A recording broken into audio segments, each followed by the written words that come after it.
Okay guys, so our question is coefficient of static friction between a coin and gramophone. ठीक है, gramophone वो जो पुराने ज़माने में तुम लोगों ने देखा होगा मूवीज़ में, वो बड़ा सा रहता ना साउंड सिस्टम जिसमें एक डिस्क घूमते रहते, राइट? ग्रामोफोन डिस्क इज 0.5, ठीक है। अब यहाँ पे बेसिकली क्वेश्चन में बोला गया है कि ग्रामोफोन डिस्क पे एक कॉइन को रखा गया है एंड ग्रामोफोन डिस्क एंड जो कॉइन है उसके बीच में कोएफिशिएंट ऑफ स्टैटिक फ्रिक्शन का वैल्यू है 0.5। Okay, radius of the disc is 8 centimetre. उस डिस्क का जो रेडियस है दिया हुआ 8 centimetre. Initially the centre of the coin is 2 centimetre away from the centre of the disc, ठीक है। At what minimum frequency will it start slipping from there? By what factor, next question है, by what factor will the answer change if the coin is almost at the ring? ठीक है, तो कुछ scenario ऐसा है हमारा कि ये ऐसे डिस्क है, ये ग्रामोफोन डिस्क है, ठीक है।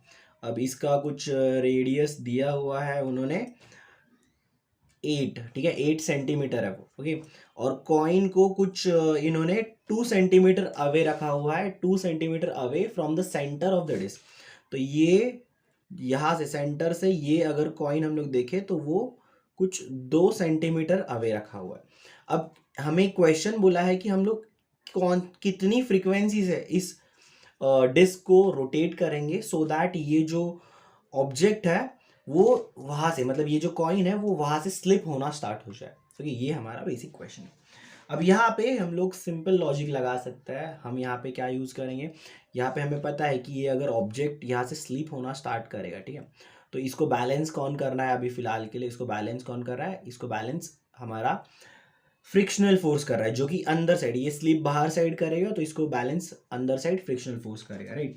सो वी कैन राइट हमारा सेंट्रीपिटल भी लिख सकते हो क्योंकि फ्रिक्शनल फोर्स अंदर यूज हो रहा है एंड सेंट्रीपिटल फोर्स भी अंदर यूज हो रहा है, राइट। तो सेंट्रीपिटल फोर्स का कौन काम कर रहा है? यहाँ पे फ्रिक्शनल फोर्स काम कर रहा है, बट हम लोग वैसे नहीं देखेंगे क्योंकि हमें ये स्लिप होते हुए देखना है। तो we will take centrifugal force, ठीक है। तो अभी सेंट्रीफ्यूगल फोर्स होता है m r omega square is equal to, यहाँ पे क्या हो जाएगा? फ्रिक्शनल फोर्स हो जाएगा, right. So m r omega square, frictional force क्या होता है?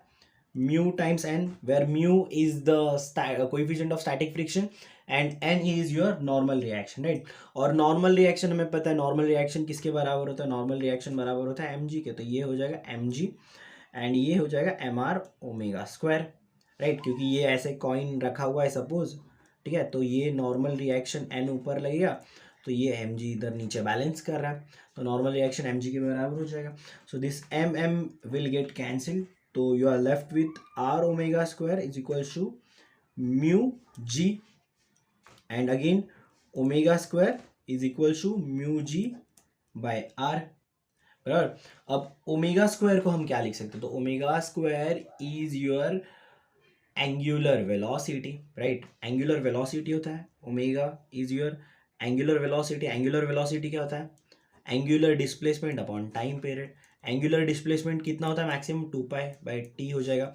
1/t is nothing but frequency, right. सो ये हो जाएगा 2πf, ये f इज योर फ्रीक्वेंसी, ठीक है।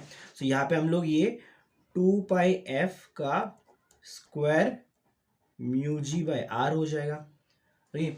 फिर यहाँ पे 2πf का स्क्वायर है तो वो क्या हो जाएगा? 4π²। देन ये f, अभी इसको 1 दे देते हैं क्योंकि और एक सिनेरियो है ना हमारे पास।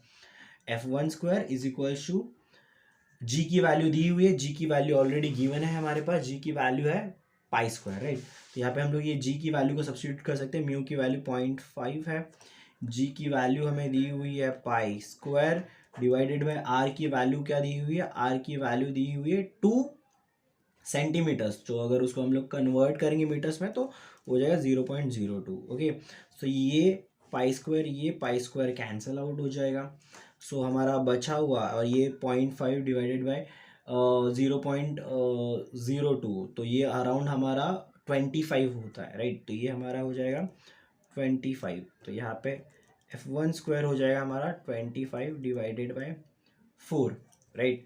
सो इसको अगर सॉल्व करेंगे तो ये क्या हो जाएगा? और 5/2, ठीक है, और 5/2 इज 2.5, तो ये होगा हमारा 2.5 रिवोल्यूशन और साइकिल्स, ठीक है, 2.5 रिवोल्यूशन और साइकिल्स पर सेकेंड, ठीक है, 2.5 रिवोल्यूशन और साइकिल पर सेकेंड, ये हमारा क्या हुआ, इसका फ्रीक्वेंसी हुआ, ठीक है।